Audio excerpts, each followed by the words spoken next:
Alors aujourd'hui on vient de traiter un nid de frelons européens. Donc là ils sont pas très contents. Alors ils se sont installés dans un portant pour bébés. Une sorte de petit landau. Donc attention, faut être très vigilant. Hein.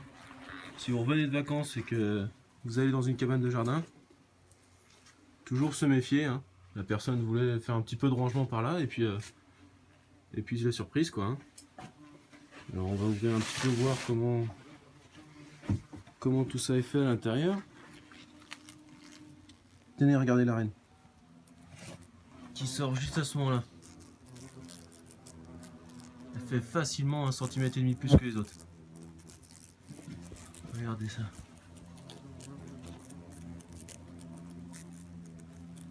Ils sont pas très contents.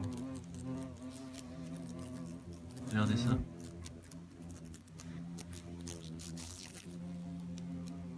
J'aimerais bien vous comparer par rapport à un autre frelon posé à côté si c'est possible. Donc pour le frelon européen, c'est des insectes sociaux, donc il y a bien une reine. Une seule reine, contrairement au frelon asiatique qui a plusieurs reines.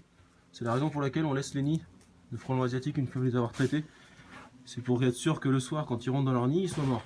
Chez le frelon européen, c'est pas le cas. Il n'y a qu'une seule reine. À partir du moment où la reine va être morte, bon, il peut y avoir quelques frelons à tourner un petit peu autour, mais on peut enlever le nid et aller une demi-heure après. Regardez ça. Tac. Ils sont malins, ils ont fait ça dans un drap, comme ça, ils n'ont pas besoin de faire trop de papier.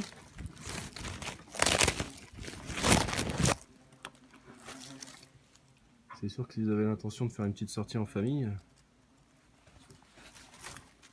fallait même pas prendre ce siège bébé là.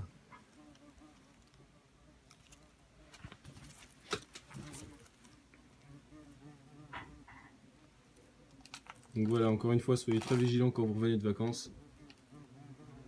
Vous pouvez les retrouver un peu partout. Allez, à ciao!